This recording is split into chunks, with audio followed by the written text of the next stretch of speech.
కొడుదల పవన్ కళ్యాణ్ అమ్మ కడుపున ఆఖరివాడిగా పుట్టిన అందరికీ మంచి చేయాలి, మేలు జరగాలి అనే విషయంలో ముందువాడుగా ఉంటాడు.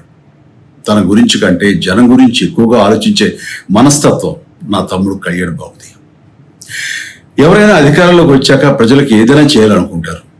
కానీ కళ్యాణ్ తన సొంత సంపాదనని కౌలు రైతులు కన్నీళ్లు తుడిచేందుకు ఖర్చు పెట్టడం, సరిహద్దు దగ్గర ప్రాణాలొడ్డి పోరాడే జవాన్ కోసం పెద్ద మొత్తం అందివ్వటం, అలాగే మత్స్యకారులు ఇంకా ఎందుకో తాను చేసిన సహాయం చూస్తుంటే ఇలాంటి నాయకుడు కదా జనానికి కావాల్సింది అనిపిస్తుంది. ఒక రకంగా చెప్పాలంటే సినిమాలోకి తను బలవంతంగా వచ్చాడు, రాజకీయాల్లో మాత్రం ఇష్టంతోనే వచ్చాడు. ఏ తల్లికైనా తన కొడుకు కష్టపడుతుంటే గుండె తరుక్కుపోతుంది. అలాగే ఏ అన్నకైనా తన తమ్ముడు అనవసరంగా మాటలు పడుతుంటే బాధ వేస్తుంది. అలా బాధపడుతున్న నా తల్లికి ఈ అన్నయ్యగా ఒక మాట చెప్పాను. నీ కొడుకు ఎంతో మంది తల్లుల కోసం, వాళ్ళ బిడ్డల భవిష్యత్తు కోసం చేసే యుద్ధం అమ్మా ఇది. మన బాధ కంటే అది ఎంతో గొప్పది అన్నాను.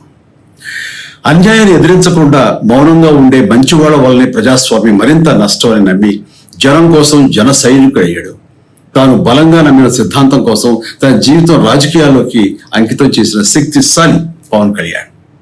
ప్రజల కోసం, రాష్ట్ర భవిష్యత్తు కోసం ఆ శక్తిని వినియోగించాలి అంటే చట్టసభలో అతని గొంతు మనం వినాలి. జనమే జయం నమ్మే జనసేనాని ఏమి చేయగలడో చూడాలంటే మీరు పిఠాపురం ప్రజలు కళ్యాణ్ని గెలిపించాలి. మీకు సేవకుడుగా, సైనికుడుగా అండగా నిలబడతాడు. మీకోసం ఏమైనా సరే కలబడతాడు, మీ కళ నిజం చేస్తాడు. పిఠాపురం వాస్తవ్యులకు మీ చిరంజీవి విన్నపం, గాజు గ్లాసు గుర్తుకి మీ ఓటు వేసి పవన్ కళ్యాణ్ని గెలిపించండి. జై హింద్. అందరికీ నమస్కారం. నేను సునీత లక్కమరాజు. చిరంజీవి గారు సీఎం రమేష్ గారికి, పెందుర్తి రమేష్ గారికి మద్దతు ఇవ్వటం అనేది నిన్న మనందరం చూసాం. చిరంజీవి గారు డెఫినెట్గా ఆయన అందరి ఆదరణ ఉన్నటువంటి ఒక సినిమా హీరో అనేది అది అందరికీ తెలిసినటువంటి సత్యం. అయితే చిరంజీవి గారు వారికి మద్దతు ఇవ్వటం అంటే కూటమికి మద్దతు ఇస్తున్నాను, కూటమి అభ్యర్థుల్ని గెలిపించండి అని చెప్పి చెప్పారు ఆయన. అంటే కూటమి అంటే ఇప్పుడు టీడీపీ, జనసేన, బీజేపీ కలిపిన కూటమి కదా అది. మరి దానికి కాంగ్రెస్ లో ఉన్నటువంటి చిరంజీవి గారు ఎలా మద్దతు ఇస్తారు, ఎలా వీరిని గెలిపించమని చెప్తారు? మరి ఆయన ఇప్పటి వరకు కాంగ్రెస్ పార్టీలో తన పార్టీని విలీనం చేశారు, కానీ ప్రజారాజ్యాన్ని కాంగ్రెస్ పార్టీకి రాజీనామా చేసినట్టు ఎక్కడా చెప్పలేదే ఇప్పటి వరకు. మరి కాంగ్రెస్ పార్టీలో ఉంటూ బీజేపీకి మద్దతు ఇస్తున్నానని చెప్పడం కానీ, వారిని గెలిపించండి అని చెప్పడం కానీ ఎంతవరకు సమంజసం? ఈ విషయం చిరంజీవి గారు ఆలోచించుకోవాలి. సినిమా ఇండస్ట్రీకి జరిగే ఎలక్షన్స్ ఉంటాయి కదండి, మా ఎలక్షన్స్. ఆ మా ఎలక్షన్స్ లో చిరంజీవి గారేమో ప్రకాష్ రాజ్ గారికి మద్దతు ఇచ్చి ఇండస్ట్రీ మొత్తం ప్రకాష్ రాజ్ గారిని గెలిపించండి అని చెప్పి ఆయన మద్దతు ప్రకాష్ రాజ్ గారికి అని ప్రకటిస్తే, మంచు విష్ణు గారు అందులో మా అధ్యక్షుడిగా గెలవటం అనేది జరిగింది.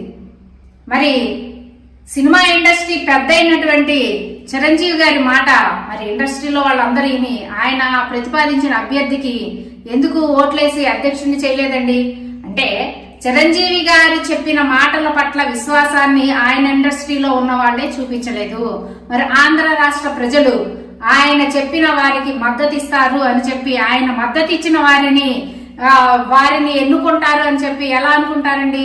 ఆంధ్ర రాష్ట్ర ప్రజలు చాలా విఘ్నులు, అన్ని ఆలోచించేస్తూనే ఉంటారు. ఇంకొక విషయం ఏంటంటే, చిరంజీవి గారు వారి అమ్మని తిట్టాడు. లోకేష్ గారని ఆయన చిరంజీవి గారి తల్లిని తిట్టాడు. అలాంటి తల్లిని తిట్టిన పార్టీకి మద్దతు ఇవ్వడం ఏంటండి? కూటమిగా ఏర్పడటం మంచి విషయం అని చెప్పి ఎలా చెప్తాడండి ఆయన? అది కూడా ఆయనకి ఆ సమయంలో గుర్తుకు రాలేదా? ఇద్దరు రమేష్ని పక్కన పెట్టుకుని మాటలు చెప్తున్నారు చిరంజీవి గారు. మరి ఆయన తల్లిని తిట్టాడు స్వయంగా లోకేష్ గారు. ఆ విషయం కూడా జ్ఞప్తికి రాకుండా మద్దతు ప్రకటిస్తున్నారు చిరంజీవి గారు. అంతేకాకుండా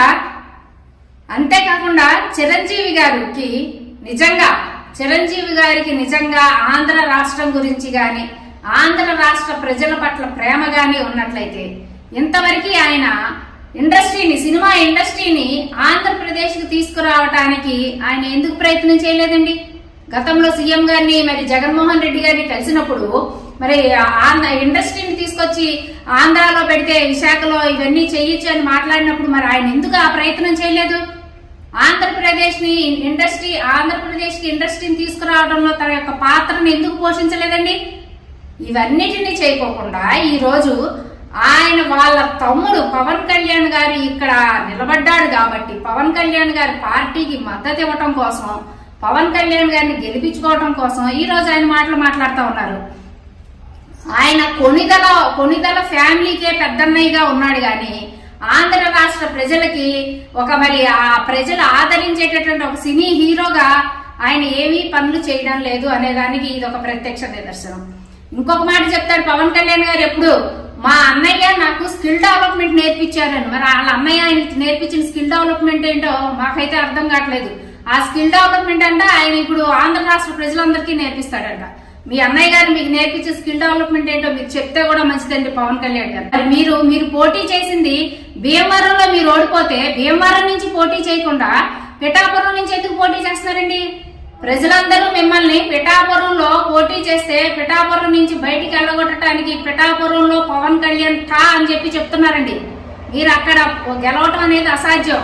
మీరు చిరంజీవి గారితో చెప్పించుకోండి, ఇంకొకరితో చెప్పించుకోండి. మొన్న ఒకళ్ళు మాట్లాడుతూ అడిగితే చిరంజీవి గారి ప్రచారానికి వచ్చినా కూడా ఆ పవన్ కళ్యాణ్ గారు గెలవలేరు అని చెప్తే ఇప్పుడు చిరంజీవి గారిని తీసుకొచ్చారు. రేపొద్దున ఆ చిరంజీవి గారి బిడ్డను కూడా తీసుకొని వచ్చి ఇక్కడ ప్రచారం చేసే పనిలో మీరు ఉన్నారు అని చెప్పి కూడా అని అనుకుంటున్నారు.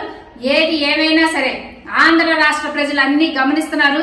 చిరంజీవి గారు ఇప్పటికీ కూడా కాంగ్రెస్ పార్టీలోనే ఉన్నారు. కాంగ్రెస్ పార్టీలో ఉంటూ మరి బీజేపీ అలయన్స్ అయిన కూటమికి ఎలా మద్దతు ఇస్తారు అనేది మరి ఆలోచించుకోవాలా. ప్రజలందరూ కూడా ఇది ఆలోచించి అయినా సరే చిరంజీవి గారు చెప్పే మాటల పట్ల ఆంధ్ర రాష్ట్ర ప్రజలు విశ్వాసంతో లేరు.